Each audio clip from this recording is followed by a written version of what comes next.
Chief justice کسی صورت آئین اور قانون پہ کمپرومائز کرنے کے حق میں نہیں ہے. آپ پلیز خبریں نہ پڑھیں جن کا اس کیس سے کوئی تعلق نہیں ہے. ہم اشاروں پہ یقین نہیں رکھتے نواز شریف بے گناہ ہے, ریلیف مل جائے. 2017 کے فیض آباد دھرنے معاہدے میں فیض حمید اصرار کر کے شامل ہوئے. اب دونوں اس طرح معصوم بن رہے ہیں جسے ان کو کسی چیز کا پتہ ہی نہیں ہے. جب تک الیکشن کی تاریخ کا نوٹیفیکیشن نہیں ہوتا ہم آرام سے نہیں بیٹھیں گے. تو یہ جو خواہشات ہیں کہ کسی طرح تحریک انصاف کو الیکشن سے باہر کرے, یہ خواہش مجھے پوری ہوتی نظر نہیں آتی.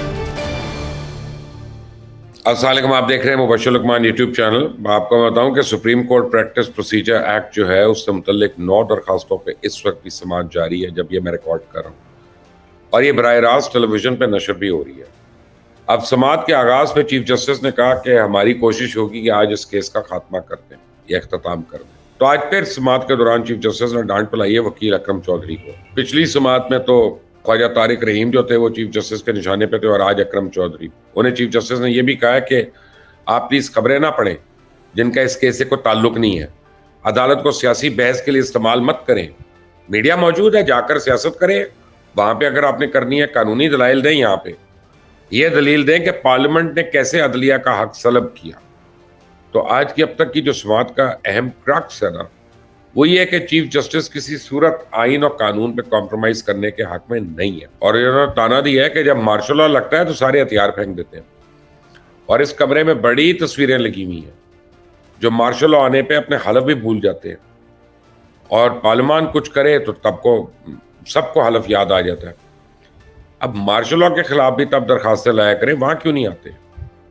عدالت نے کئی بار مارشل لا کی توثیق کی ہے, یعنی انہوں نے جسٹس منیر کا حوالہ دے دیا. اب چیف جسٹس پہ تنقید کی انہوں نے, یعنی ان چیف جسٹس پہ کہ جنہوں نے مارشل لا کی توثیق کی, اور پچھلی سماعت میں بھی انہوں نے مارشل لا کا ذکر کیا تھا, دانستہ طور پہ کر رہے تھے. سماعت ابھی جاری ہے, دلائل ابھی جاری ہے, دیکھتے ہیں آج فیصلہ کیا آتا ہے, کیونکہ اب کہہ تو دیا انہوں نے کہ فیصلہ آنا ہے. لیکن نواز شریف کی تیاریاں جو ہیں واپسی کی وہ عروج پہ ہیں. نون لیگ کی بڑی بڑی بیٹھکیں ہو رہی ہیں, بڑے بڑے بیانات آ رہے ہیں.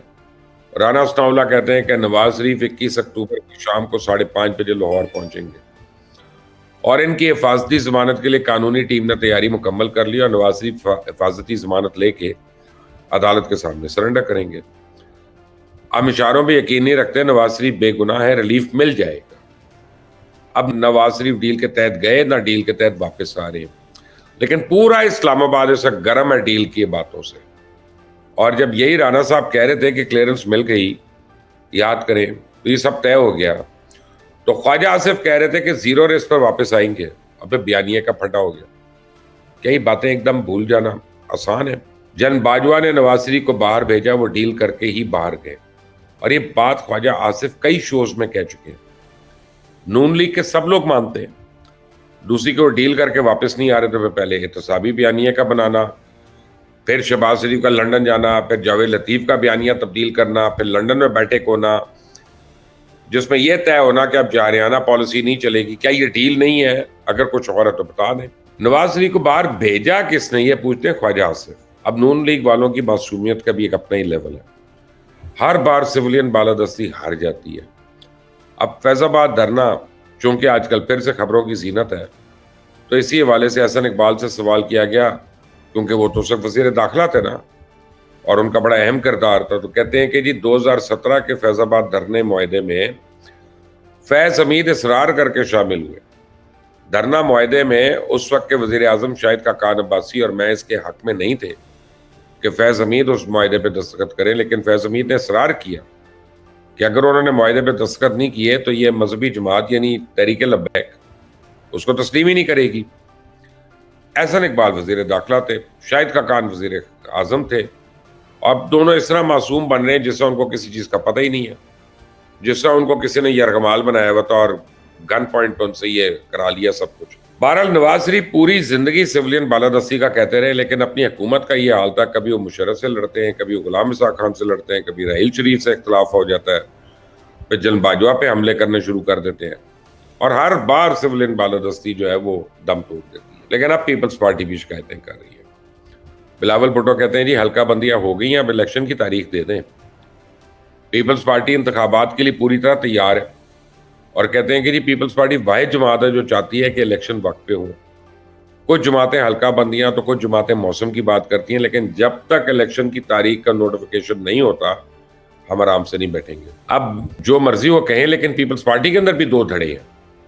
ایک سائیڈ والا مشورہ دیتے ہیں کہ بلاول کی بات مانی جائے, جارحانہ پالیسی اپنائی جائے, الیکشن کی تاریخ لی جائے یا پھر عدالت جایا جائے. اور دوسری طرف آصف زرداری کے چاہنے والے چاہتے ہیں کہ معاملات کو مصلحت سے سلجھایا جائے, پہلے معیشت ٹھیک کی جائے پھر آگے بڑھا جائے.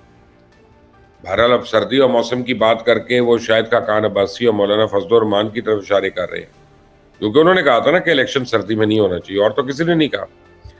لیکن اس سے پہلے بھی الیکشن سردیوں میں ہوتے رہے ہیں.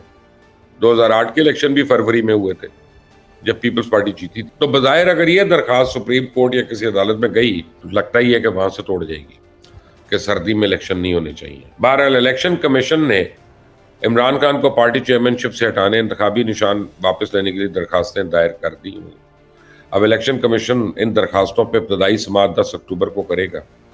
خالد محمود خان, محمد عون ثقلین کی طرف سے درخواستیں دی گئی ہیں جن میں کہا گیا ہے کہ عمران خان توشہ خانہ کیس میں نااہل ہوئے, اس لیے پارٹی کے عہدے سے ہٹایا جائے. پی ٹی آئی نے ممنوعہ ذرائع سے فنڈنگ لی, اس لیے اس کا انتخابی نشان واپس لیا جائے.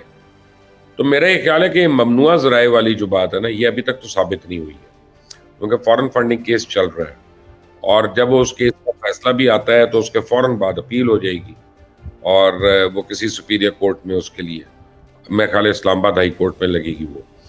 تو جب وہ اپیل ہوتی ہے تو اس کے بعد پھر وہ آن ہولڈ ہو جائے گی وہ ساری.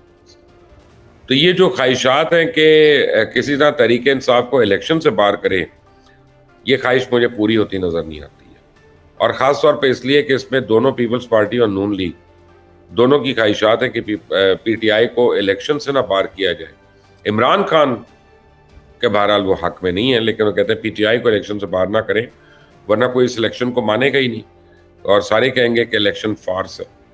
اور اب حالت یہ ہو گئی ہے, اتنی پولرائزیشن ہو گئی ہے کہ جو بھی پارٹی جیتے گی اس کے مخالف دوسری پارٹیاں جو ہیں وہ دھرنا لے کے بیٹھ جائیں گی کہ جی انتخاب میں دھاندلی ہوئی ہے.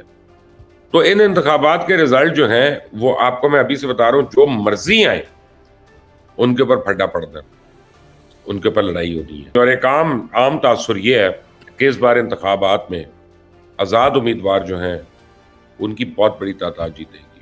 شاید اتنی بڑی تعداد ہم نے پہلے نہ دیکھی ہو جیتے ہوئے. آپ دیکھ رہے ہیں مبشر لقمان یوٹیوب چینل, اس کو سبسکرائب کریں, بیل آئیکن کو پریس کریں اور شیئر کریں تاکہ مزید اپڈیٹس جو ہیں وہ خود بخود آپ تک پہنچتی رہیں. Until the next time, Allah Hafiz.